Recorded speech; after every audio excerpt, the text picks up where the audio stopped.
ደግሞ የሚቀናበት ሰው አለ እኮ ከሚሰራ ሰው ለፍቶ በራሱ ጥረት ስሙን በገነባ ሰው ይቀናል እንዴ? በሰው ላይ ተንተርሶ እኮ አይደል? ለብዙዎች እኮ እንጀራ ነው የሆነው። ቲክቶክን ከሱ በፊት ብዙ ተጠቃሚ ነበር እንዴ? ለብዙዎች እኮ ብርሃን ነው፣ ብር ነው፣ ምንጭ ነው የፈጠረው። ዘር አላሉ እንዴ? ጀግና ልጅ ነው፣ ይሰራል። ማንም ሰው ደግሞ አይጥለውም። ከዚህ በፊት ተምሯል። ልንገራችሁ ዱርዬ ቤተሰብ አለው። ልንገራችሁ ቤተሰቦቹ ዱርዬ ናቸው። ዱርዬ ስላችሁ ደግሞ ማለት ነው ከማንም ሰው ጋር ተፋቅሮ የሚኖሩ ሰዎች ማለት ነው። ተካፍሎ የበሉ ሰዎች ናቸው። ማንም ሰው የሚያውቀው ታሪክ ነው። ስለዚህ ለምንም ነገር የቲክቶክ አዋርዳውን የሚዘጋጃለ ከዛውስ ለማውጣት ነው የሚሄዱት እንዴ? አረ አይመጡም እንዴ? በተለይ አዋርድ ተሰጠ ግብር አይደለ የሆነ ቆርቆሮ ነው የሚሰጥ። በጣም የሚያስጠሉ ሰዎች ናቸው እንዴ? በቃ ታየቁ የሆነ ነገር ሲመጣ ሰውን ለመጣል ክፋታችሁ ጥግ ድረስ እኮ እየታየ ነው። አልወደቅም እስካሁን። ሄሉ ቤዱት ጥግ እኮ ቢሆን ኖሮ ልጁ ድሮ ነበር የጣሉት እነሱ ባሰቡት። እኔ ራሱ ነው ተረግጦ የነበረው ሚልኩትን ነገር ልጅቷን እንደዚህ ያረጋት ብዬ እንደዛ ሴንሲቲቭ ሆኜ ስናገረው ናዮን እየበደላት ነው ተብሎ በተላከልኝ ቪዲዮ ማለት ነው። አሁን ሳይው አይደል እንዴ ማን እንደላከልኝ ሁላ ቼክ ሳረግ ራሳቸው በቃ ያርግለት ብሎ ነው እንጂ እንደዚህ ጥግ ድረስ አስበሽዋል? ኋላ ኋላ እንደውሻ እየተከታተሉ እንደዚህ ቪዲዮ እስከ መቅረጽ ኧረ በጣም እነዚህማ አንደኛ ዘረኛ ማለት እነዚህ ናቸው። አስበሽዋል? ከቆሻሻም ቆሻሻ የሚባሉት በቃ የሰውን ክፋት ፍለጋ ኋላ ኋላ የሚከተሉ ሳይሳካላቸው ሲቀሩ ደግሞ አስመሳዮች ማለት እንደዚህ የሚልኩልሽ ሰዎች እነዚህ ወላይ ሰው አይደሉም ለኔ። ስለዚህ ግን መቼም አይወድቅም ነው ማንም እንገርሽ በራሱ ጥረት ራሱ ስሙን የገነባው ሰማበሳት አጫሉ ተሰማ። ይሄ ለማቀሳሰብ ለምን ነው ሰው የሚቀሳሰር? ለምን አንተ ከውስጥ አይምሮክ ውስጥ የሆነ ነገር ካልነበረ ማቀሰሩንም ማቀሳሰሩ እንዴት ነው የሚመጣል? እኔ አሁን እስካሁን ደስ የቴዲን ዘፈን የእውነት ሙሉ ዘፈኑን እስካሁን አልሰማሁት። ጀስት ሐሳቡ ገባኝ። ባለፈው ላይቭ ላይ አብረን ጀመረን ሪአክሽን ስናደርግ ወደ ሌላ ነገር ደግሞ ገባው። እስካሁን ደስ ቁጭ ብዬ እንደዚህ ለብቻ ቲክቶክ አልገባ ምናምን ብዬ እኔ ሙዚቃ ስሰማ ወይ የለም ሮማንቲክ በሆነ ነገር እየሰማው ከዛ ነው አይምሮዬ ላይ ቀረን ያቺን ዘፈን ሴቭ አደርጋታለሁ። በቃ አይምሮዬ ላይ ያንን አይነት ሙድ ስላላገኘው እየሆንኩ ስላልሆነ አልሰማሁት። ቴዲን ስለምጠላውና ስለምወደው አይደለም ዛሴት እኔ እድሜ ልኬን ሰለሞን ተካልኝም በመስማት ይታወቃል። ሁሉም ቲክቶክ ላይ ዩቲዩብ ላይ ያውቁኛል። እኔ ጨዋታዬ ፎከሴ ግጥምና ዜማ ላይ እንጂ ሰውየው ላይ አይደለም። ዛሴት እሱ ደግሞ ሀጫሉን ዘፈነ። ለምን ዘፈነ? ለምን ነው የሀጫሉን የቴዲ ተቃራኒ አድርገን ሲጀመር የምናስበው? ሲጀመር ለቴዲ አፍሮ ብሎ መልስ የተመለሰው ቴዲን ስድብ አይደለም። ቋንቋ ካልቻላችሁ ታሪክን ተመልሰን እስቲ እንየው። ማን ነው እውነት ለአድዋ የቆመው? የአድዋው ባለቤትስ ማን ነው? ምናምን ይሄ ነው መልእክቱ። ማን ነው እውነት ሀገር አፍራሽ? ማን ነው ስም አቆያ? እንደዛ ነው የሚለው እኮ ዘፈን።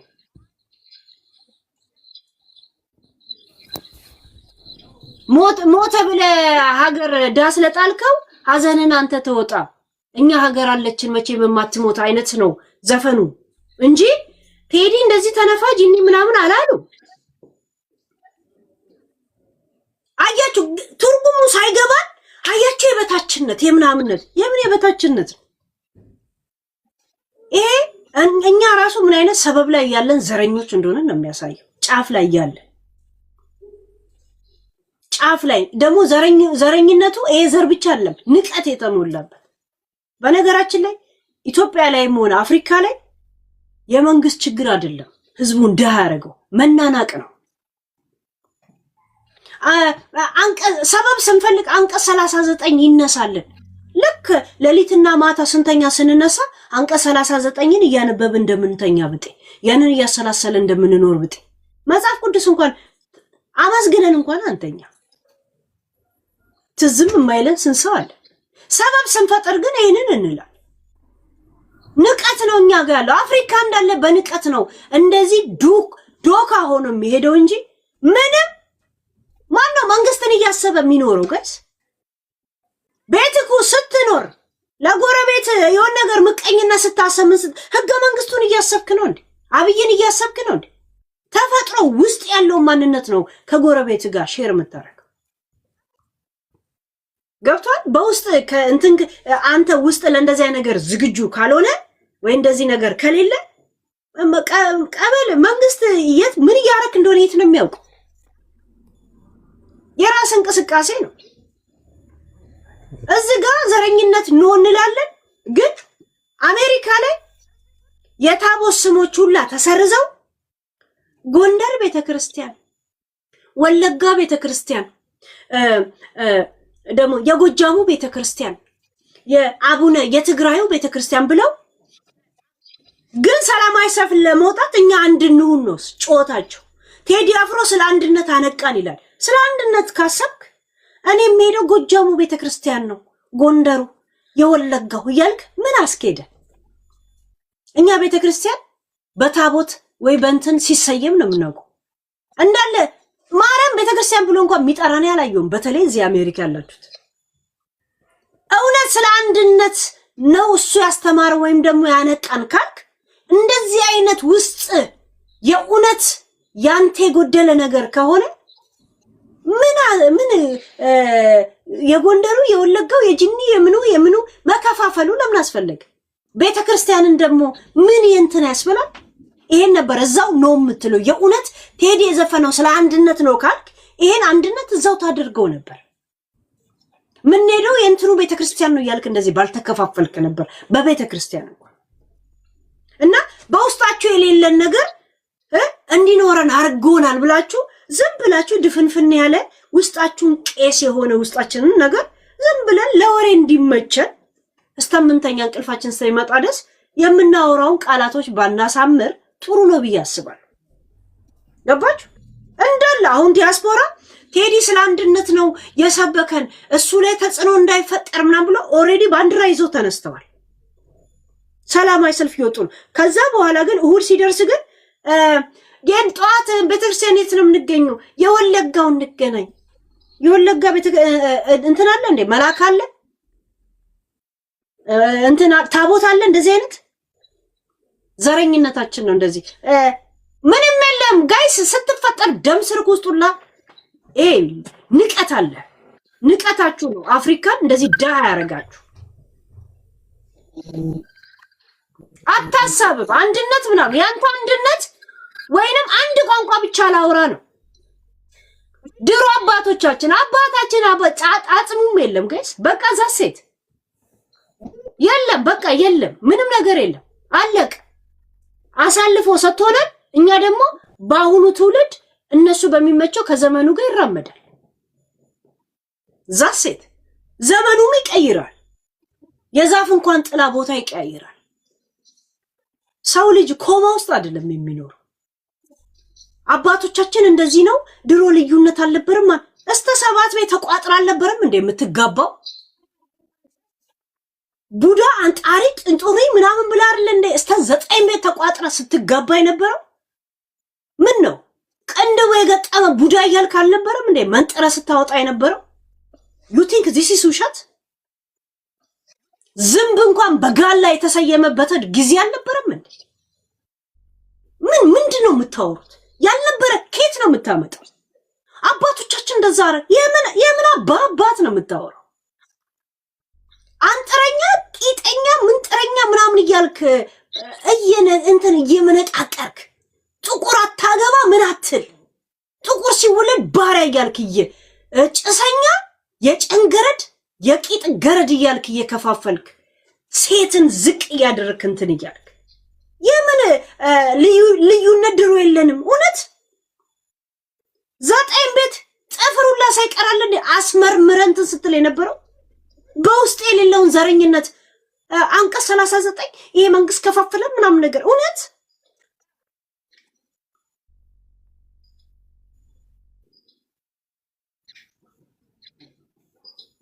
ምን እንትን ትላል?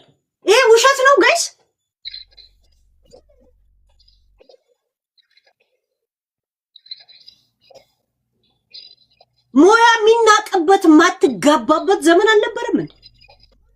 ቀን ቀን እንጂ ማታ ማታ ምናምን እያልክ ለሰው ልጅ ስያሜ እየሰጠ ቡዳ ነው እያልክ ህዝብን እያገለልክ ምን የመሳሰሉትን ቅንድባቸው ገጠመ ምን አለ ይሄ አንጥረኛ ነው፣ ይሄ ማሰሮ ነው የሚሰራው፣ ይሄ ቀጥቃጭ ነው፣ ይሄ አዝማሪ ነው ምናምን ብላለና ህዝብ ስታገለ የነበርከው ምንድነው? እንዳልነበር እኛ ድሮ አንቋጠርም።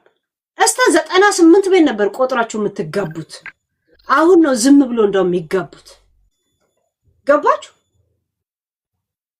ዘሴት ለራሳችሁ ለየያችሁና ለምናምናችሁ ለንጉርጉሯችሁ እንዲመች ሰበቤንን ታረጋላችሁ እንጂ ራስን ልብህን እስቲ እንትን ብለው ሆድና ጀርማድን ለማለት እኮ እኔ እናንተ ከእንግዲህ አማራና ሙስሊም ነን የምትሉ ናችሁ እኮ። እንደዚህ ያለ እንዴ ነው ሆድና ጀርባን በቃ ከእንግዲህ አንቀበርም ለማለት እኮ አማራና ሙስሊም አማራ ክርስቲያን ሆኖ ደምድማችሁታል። ሙስሊም ደግሞ ምን ዘር እንዳረጋችሁ ተናውቅ። እንደዚህ አይነት ማላ እንዳለ ድሮ አለ እንዴ የምናውቀው? ምን ማለታቸው ነበር ምለው አሁን ስሰማ ምንድነው ውስጣችን ያለ ነው። እንትናን ያመጣው አንተ ውስጥ እንደዚህ ነገር ኖ ሚል ከሆነ ለምን እንደዚህ ተሰራራ? መጥቶ ሲሪንጋ ይወጋል እንዴ? ኖ አትልም? ምንድን ድሮ እንደዚህ ነበር ምናምናችን እንደዛ ተው እንጂ ጋይስ ተው እንጂ።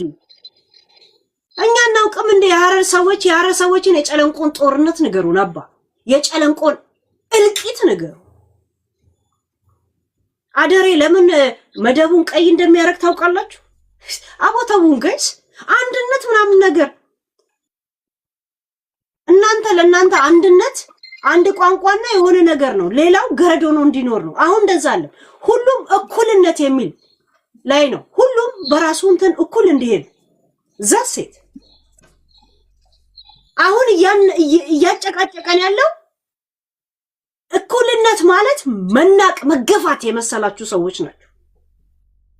እኩል እንሁን ጥያቄ እንዴት እኩል ትሆናለህ? ለምን በመናቅ ነው የምትታወቅ።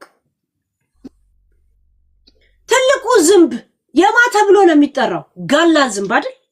ጋላ ዝንብ እነሱ ስለፈበረኩት ነው። ለምንድን ነው ዩቲንክ ይሄ አንድነት ነበረ? ከኔ ጋር እዛው አንድ ክልል እዛው አንድ ከተማ ቁጭ ብሎ ግን ዝንቡን የሚሰጠው ለኦሮሞ ነበር። የጋላ ዝንብ ብሎ ዝንብ ጋይስ ተውን እንጂ የምን አባቶቻችን ምናምን ነገር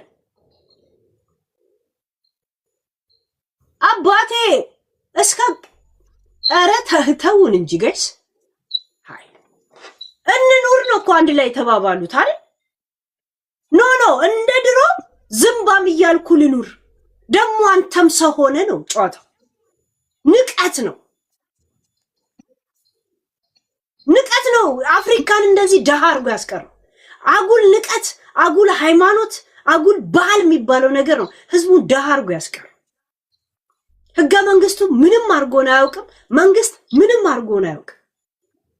10% መንግስት ተጽዕኖ አልፈጠረብንም። 90%ቱን ራሳችን ነው እየተጨቋቆንን ያለው። ገና ለገና የሆነች አንድ መደብ አገኛለሁ ብሏል እንዴ? ወንድሙን ጨቅጭቆ በስንት መተትና በስንት መድኃኒት እየገደለ ያለው መንግስት እሱን እጁን አስገብቶብህ ነው? ስላላዋደደ ነው?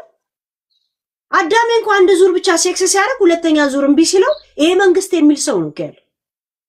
መንግስት ቪያግራ እንዲሆነው ለንኮ በስነ ስርዓት ተስፋ አድርጎ ሚስት የሚያገባው ለቆል ጋይስ ተንቀሳቀስ። እዚህ ሀገር ህዝቡ ሀገሩን ይጠብቃል።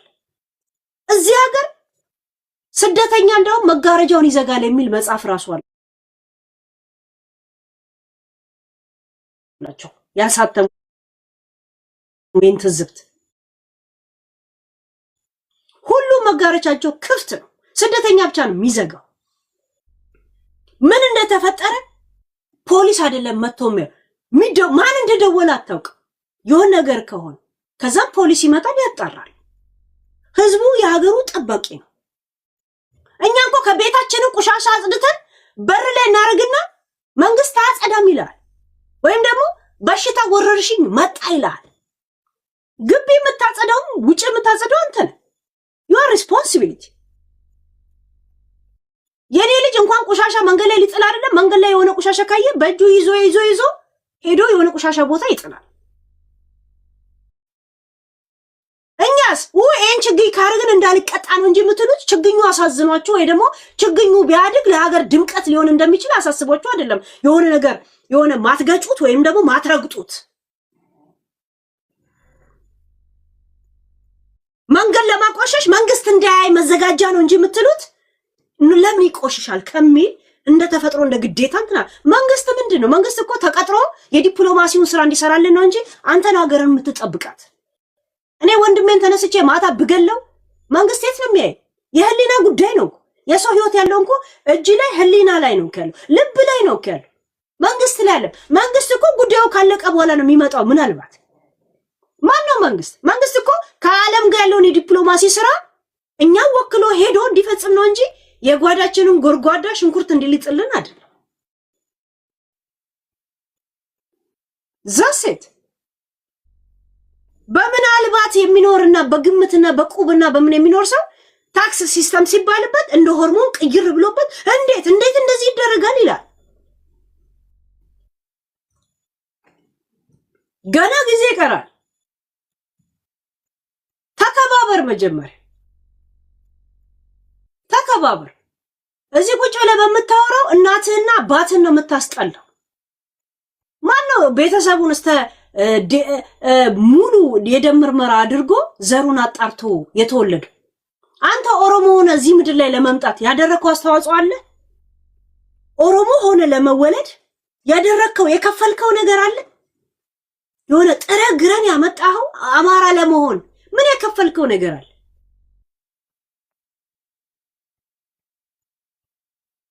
ጎጃም ላይ ስለተወለድክ አማራ ለመሆን ምን ነው ዋስትና? ምን አባት አውቃለህ? የሌለ ዝም ብለህ ቅብጥርጥስ ነው እኮ የምታወራው። እዚህ በዛሬ አልደራደርም ይላል። እናቱን 8 ወር ደውሎ እንኳን ቴሌፎን ያልጠየቀውላ ማለት ነው። ወንድም አለኝ ግን የት ከተማ እንዳለ አላውቅም የሚሉላ ነው እኮ። ወይ በዛሬ ይላል። እኔ ወንድም የት እንዳለ አላውቅም። ለዛ ይሄ ሞራሉ ስለሌለኝ ለዛ ነው ብዙ ጊዜ ዘሬ እንደዛ ነው ምናምን ብዬ የማውራት ሞራሉ የሌለኝ። ምክንያቱም እኔ ስደት ላይ ነው ያደግኩት። ዛሴት ቢሌን የሚከፍል የለም፣ ብታመም ለልጄ ምግብ የሚሰራለት ሰው የለም። ኦንሊ ሚ ዛሴት። ለዛ ነው ማንም ፋክቱሪ ስለማይከፍል እኔ ደንታ የለኝም እንደዚህ ዘር ምናምን ነገር። እዚህ ይመናቀራል ቴዲ አፍሮ ምናምን። ምን አባቱ ነው ቴዲ አፍሮ ራሱ? ይሄ መንቃራ ልቃ ነው። ብሩ ነው እየሰራ ያለ፣ ብሩ ነው እየሰራ። አንዳንድ ሰው ፋርማሲ የመድኃኒት ፋርማሲ ከፍቶ ንግድ ይነግዳል። አንዳንድ ሰው ደግሞ መርዝ እየሸጠ ንግድ ይነግዳል። ሁለቱም ነጋዴ ናቸው። ቴዲ ደግሞ ፋርማሲ ነው መድኃኒት ነው የሚሸጠው፣ ግን ያው ነጋዴ ነው። ዛሴት